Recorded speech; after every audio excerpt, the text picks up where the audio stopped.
మేడ్చల్ జిల్లా హకీంపేట్ స్పోర్ట్స్ స్కూల్లో దారుణం జరిగింది. 7వ తరగతి చదువుతున్న శ్రీనాథ్ అనే విద్యార్థి ఆత్మహత్య చేసుకున్నాడు. వెంటనే కొంపల్లిలోని వెల్ఫేర్ ఆసుపత్రికి తరలించారు. స్కూల్లో సిబ్బందిగా పనిచేసే వాళ్లు దూషించడంతో సూసైడ్ చేసుకున్నాడని అనుమానిస్తున్నారు.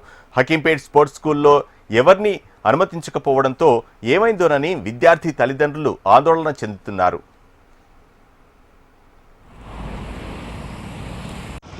పర్మిషన్ ఏముంటుంది చెప్పు, ఏం జరిగినా తెలుసుకొని పోనీ గిట పర్మిషన్, మీకు గిట పర్మిషనేనా? తల్లిదండ్రికి అడగండి.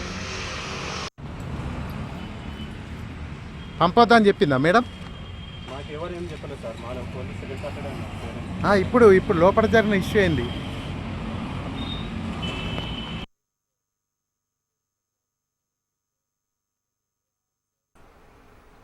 మేడ్చల్ జిల్లా హకీంపేట్ స్పోర్ట్స్ స్కూల్లో దారుణం జరిగింది. 7వ క్లాస్ చదువుతున్న శ్రీనాథ్ అనే విద్యార్థి ఆత్మహత్య చేసుకున్నాడు. వెంటనే కొంపల్లిలోని వెల్ఫేర్ ఆసుపత్రికి తరలించారు. స్కూల్లో సిబ్బందిగా పనిచేసే వాళ్లు దూషించడంతో సూసైడ్ చేసుకున్నాడని అనుమానిస్తున్నారు. హకీంపేట్ స్పోర్ట్స్ స్కూల్లో ఎవరిని అనుమతించకపోవడంతో ఏమైందోనని విద్యార్థి తల్లిదండ్రులు ఆందోళన చెందుతున్నారు.